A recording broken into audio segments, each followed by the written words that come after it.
Hi, I'm Seth with AA Lock, Dock, and Security. Have you ever thought about the locks or security on your house or business? Have you ever wondered why the keys to your new car cost so much? Well, at AA Lock, Dock, and Security, we can help with securing your valuables. We can even replace those expensive transponder keys.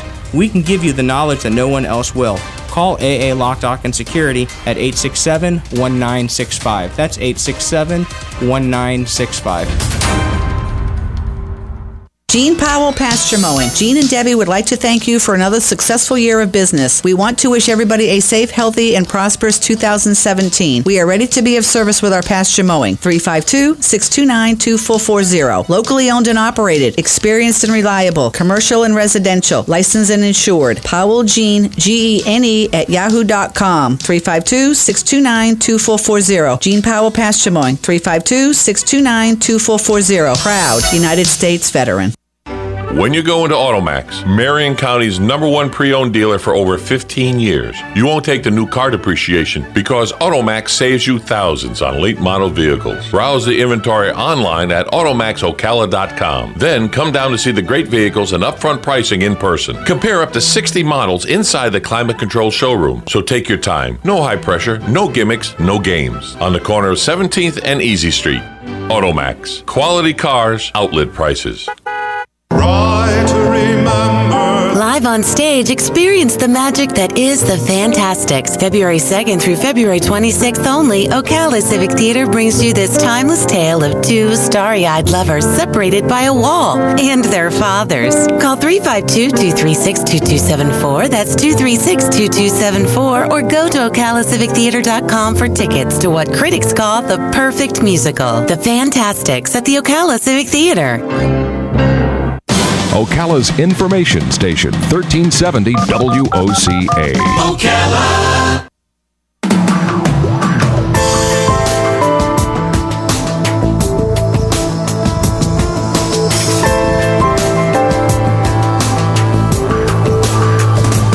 All right, I don't know who's listening right now, but whoever you are, I have no idea what you do for a living. I don't know what you do for a living. Even if you tell me what your job is, I have no idea what you do for a living. And the reason I'm saying this is because I used to watch, we used to go down to the river quite a bit, and we would I love going to the river. And so I can't wait for, because I've had this thing with my leg. I'm not supposed to go into the water for a year. My doctor said, right? Yes. That thing. So, yes. So June becomes a year.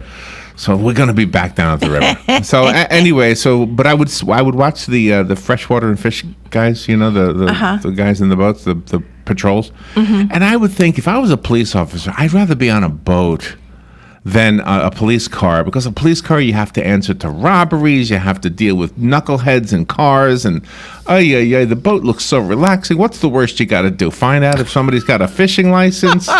You know, I say, and this is why I say I have no idea what you do, no matter what you do, because I've learned from the book we're about to talk about that I had no clue what those guys in the green uniforms did, right? On the waterways. Oh my gosh. And this is the kind of a guy I always hope will write a book. Mm-hmm. He is Bob Lee. He spent over 3 decades as a water patrol officer on the St. Johns River and a land patrol lieutenant in Putnam, St. Johns, and Flagler counties. He taught man-tracking classes, Robin. I know, I got to listen to this, man-tracking. Through the Florida Fish and Wildlife Conservation Commission, and he has written this real, oh my gosh, you're not going to put this book down. It's not like any other book I've ever read before. Although I do remember reading a comic book once before. I don't mean a comic book like, I'm not trying to trivialize it. I mean, it was like from one of those like fishing magazines. I subscribed to this book, and it was true stories done in comic book form. Anyway. This book is called Backcountry Lawman: True Stories from a Florida Game Warden, and he's got a remote control deer, by the way. Or he had one. Bob Lee, what a fun and eye-opener for me. Good morning, sir. How are you? Hey, good morning to you, and thank you so much for having me on. Where are you right now? Where are you calling from? I am standing at my home in Satsuma, and for your listeners who don't know where Satsuma is, that's kind of the far south end of Putnam County on the east side, the Atlantic side of the river. Okay. St. John. So yeah, I didn't know where that was either. Satsuma.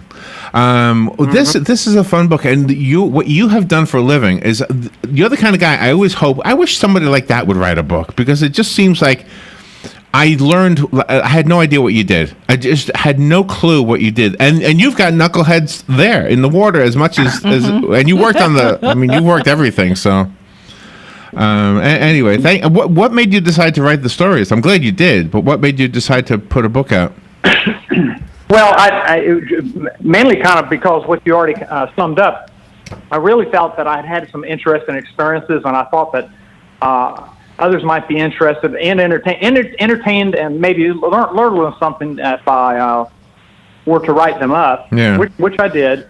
And I was kind of fortunate because I had a lot of experiences on the St. Johns River when I began patrolling there back in 1977. At that time, it was kind of like the Wild West with all the outlaw commercial fishing and the boat chases. And then later in my career, I promoted and became, as you said earlier, a lieutenant over Putnam, St. Johns, and Flagler County, where I was able to get involved with the more kind of conventional poaching. But Putnam County in particular has always been, for a couple of reasons, a poacher's paradise. And so that's where a lot of the stories derive from.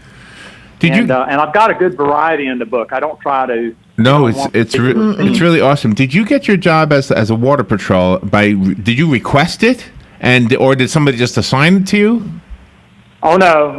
They pretty well tell you where to go, because I hail from the Tampa area originally, actually the little town of Lutz, just north of Tampa. And so back then when you went up there, you go through this academy, which is maybe half as long as it is now.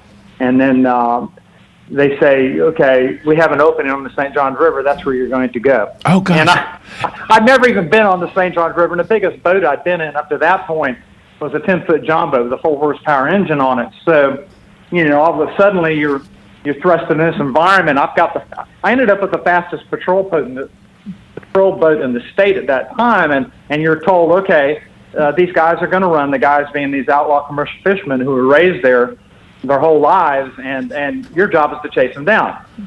I said, well, that sounds mighty good to me, just being 23 years old and Miami Vice. I said to myself, this will work, and it was a blast. It was everything you can you can possibly imagine, because these guys are very cunning. They're very good, particularly the outlaw commercial fishermen who had to depend on their poaching to make a living.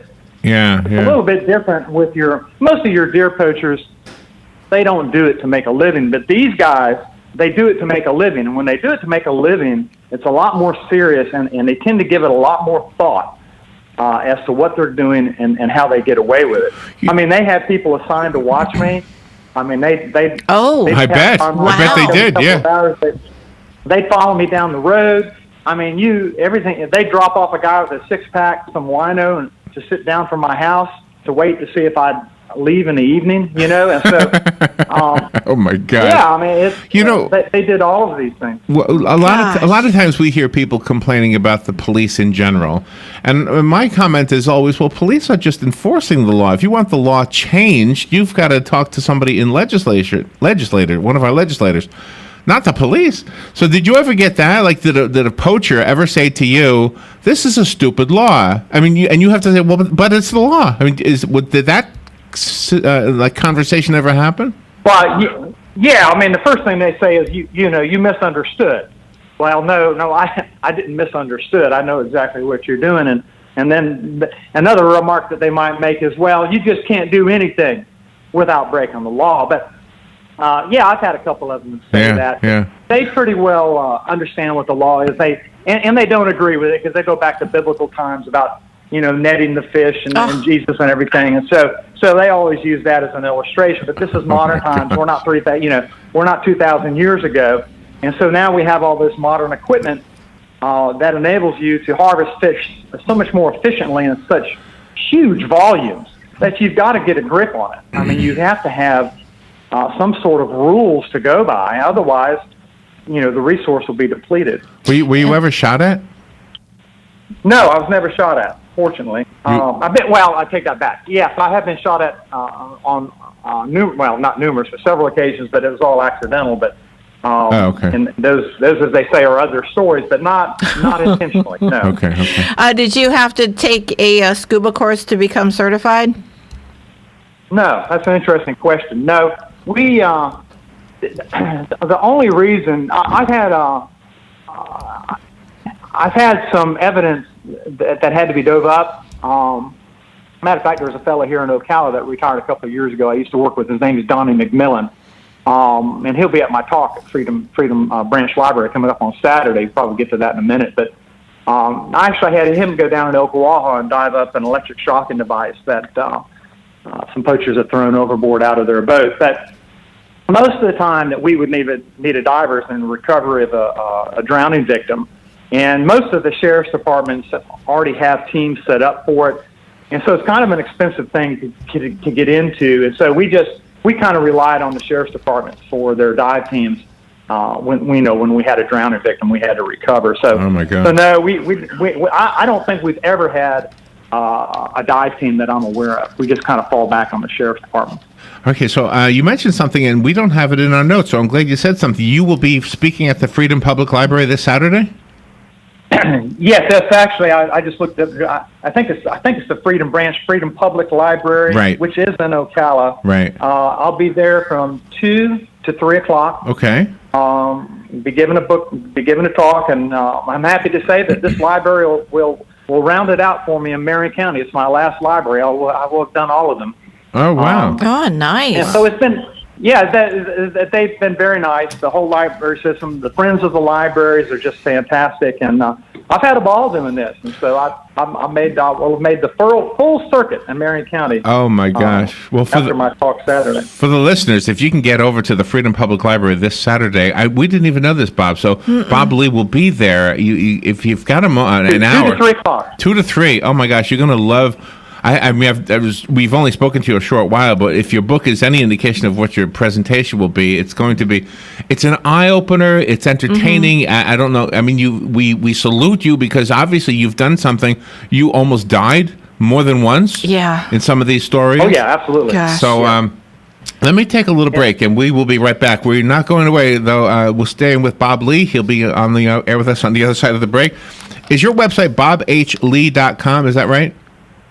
bobhlee.com, and I've got my events posted there on the front page there, so that they want to go, that it's a reminder of the time and where. Okay. I'm going to check out the website during the break. So let's take a break right now, and we'll be right back with Bob Lee on the other side of the break. This is WOCA. The weather is brought to you by myfwc.com. Safe boating is no accidents. Wednesday will turn out mostly sunny and pleasantly warm with a high of 77 to 81. Increasing clouds Wednesday night, perhaps some fog patches late, low 56 to 60. Thursday, mostly cloudy, breezy and warm with a chance of a shower, high 78 to 82. For Friday, sunshine and some clouds, breezy and cooler, high 64 to 68. From the Florida Weather Center, I'm meteorologist Joe Lundberg.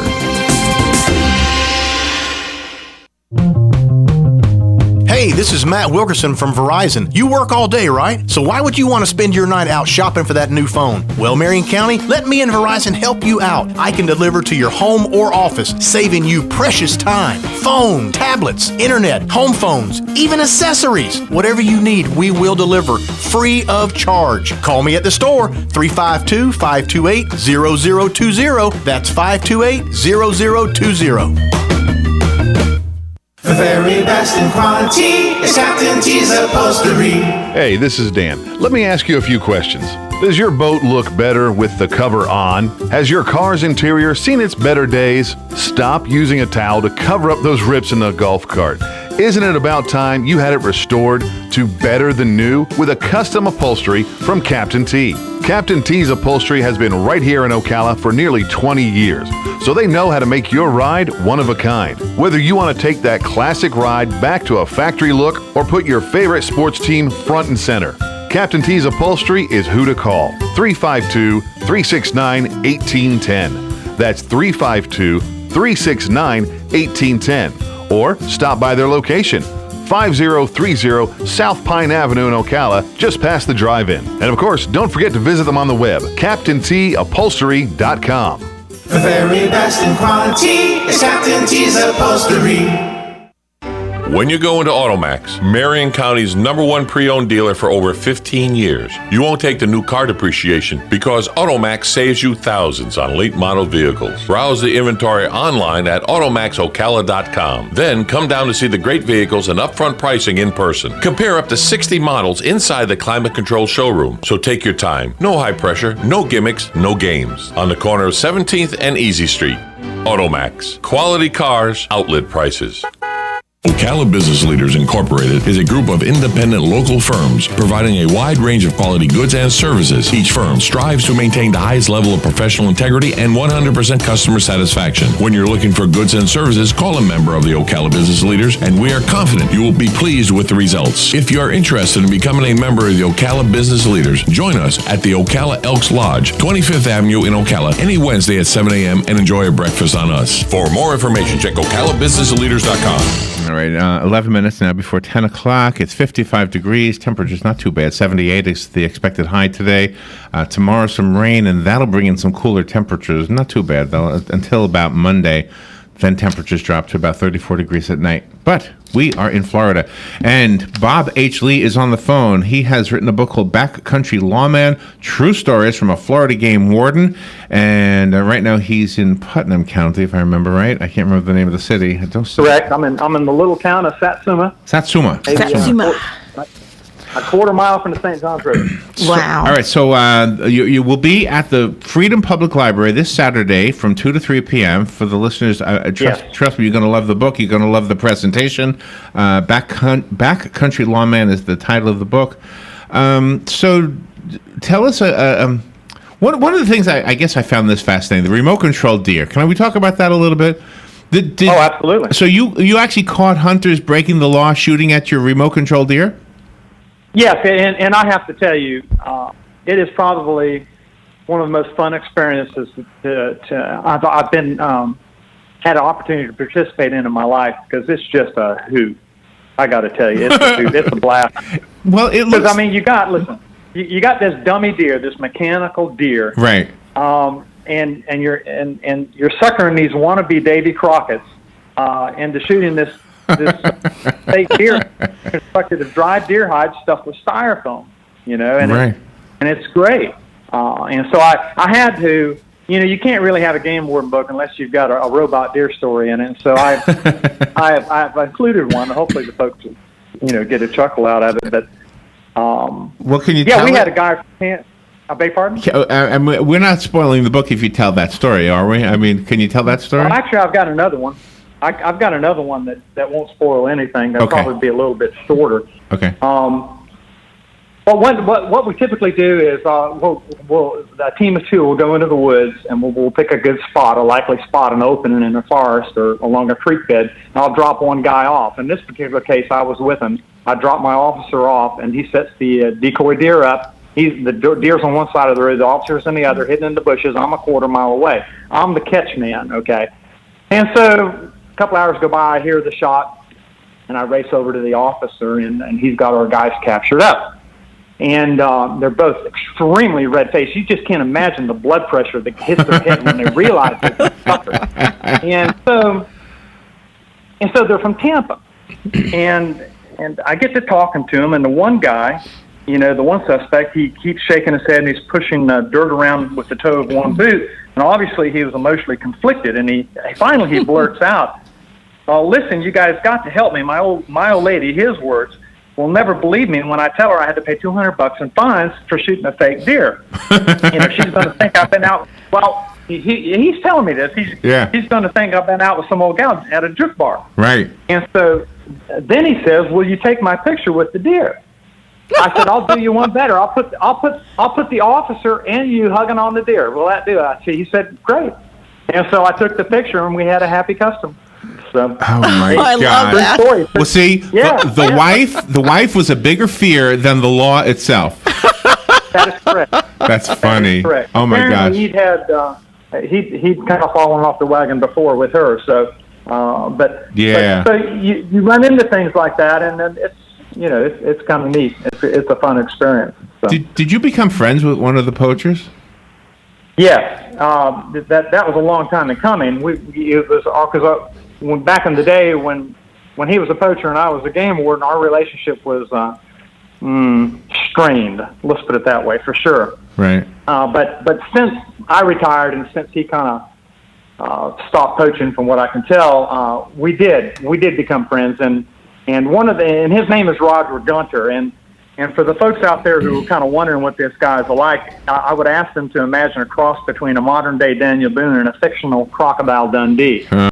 That's the quickest way I can sum it up. This guy is everything you can imagine. I mean, he's excellent on the river. He's excellent in the woods. He deep sea dived in the Atlantic Ocean.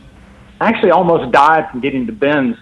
He's a wild man, absolute wild man. And I mean, he was outlaw commercial fisherman, poacher, a deadhead logger, former 82nd Airborne paratrooper. For a while, he was a reality TV star in the Axemen here in the last few years. So he's an interesting character. But as I got toward the end of my career, and I retired in 2007, and I got to thinking more about this book and how I was going to construct it and who was going to be in it, I knew that he was going to be a central character, and I also knew I had to interview him.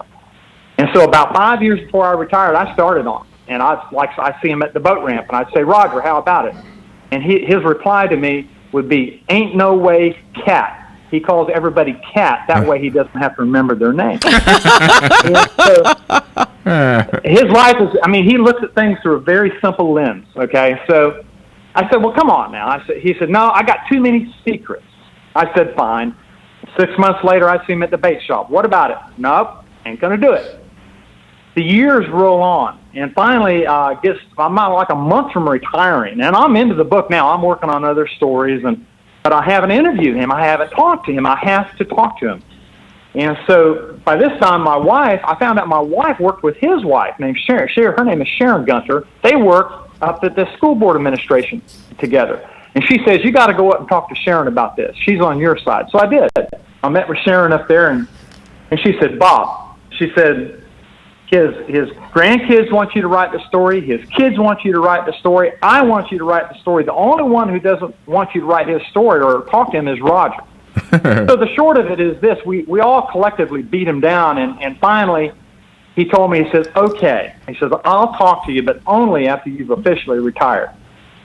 And so then, about a month after I retired, I went over to his home and spent 4 days with him doing recorded interviews. Wow. And transcribed his interviews, and I take the nuggets of those transcripts and I inject them into the stories I tell about us chasing Roger. Yeah. And one of the reasons, and you tell me if I'm taking too much time. No, you're doing good. One of the reasons.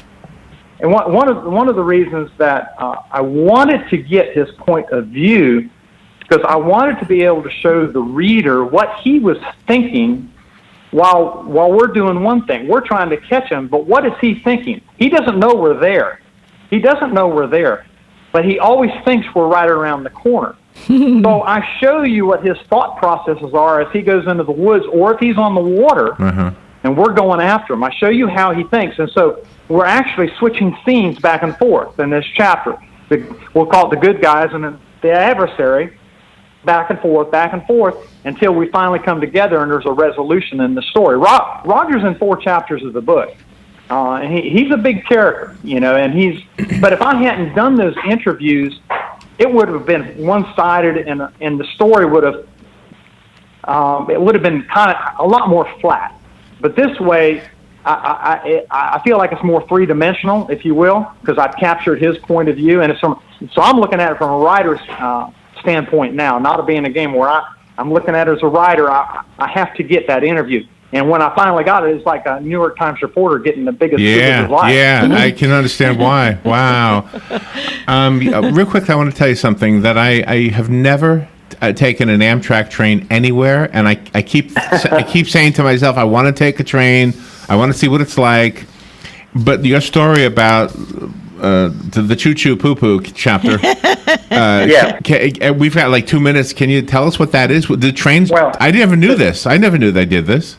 Right. The Amtrak case is probably the biggest case career. It took up 14 months and ran between the spring of 1988 and the fall of 1989. And what was happening was they were dumping the raw sewage on the rails, and I got a tip on it, and over the St. Johns River. And and as it turns out, on top of two white, well, we'll call them women with the perfectly done up white hair who were in their early 70s, and they were very well aware that the train would do this. One would carry a raincoat, the other would carry an umbrella. So they were, and so one of these women became my main witness in the case. Her name is Mary Trammell, and she was fabulous. But yeah, I call it the choo-choo poo-poo case. But ultimately, this case wound through Congress. Ended up on the lap of President Bush #1 in November 1991. Ultimately, the government, the United States, spent $85 million to retrofit 544 rail cars, and today Amtrak doesn't poop anywhere or on insect. Oh my gosh! Well, that's good to know. You have a new career. You are a talented writer. I don't know if this is something you've always known about yourself, but you are. Well, I did some freelance writing before this. It's you probably know because I know you interview other authors. I mean, you have to force yourself to learn. I've been for probably a decade now. I've been a member of a writers' critique group. I do a lot of self-study. I dissect a lot of the books that the best of the best authors that in my genre, and Bob, and try to break down their work to figure out how they do it. Bob, we're out of time, but I want to do two things. I want to give the book away. I don't want to give the book away. Let me rephrase that. I will give the book away, but I have to buy my own. I just love this book. It's called Backcountry, Lawman. If you want it, call me. It's yours. The rest of us have to go buy it. The website is bobhlee.com, and I know we don't have time to talk about it, but definitely come back. Robin tells me you have another book that you will be releasing in March. Right? March 7th, my new book releases. The title is Bad Guys, Bullets, and Boat Shapers. All right. Let me give the book away. We'll take a call off the air. Bob Lee, thank you so much. This is WOCA Ocala. 96.3 FM, The Source. Fox News Radio, I'm Lillian Wu. The Dow hits a high at the open, clearing 20,000 for the first time as investors bank on pro-growth policies and tax cuts from the new administration. President Trump taking action on unsupported claims that he's been making, alleging that up to 5 million illegal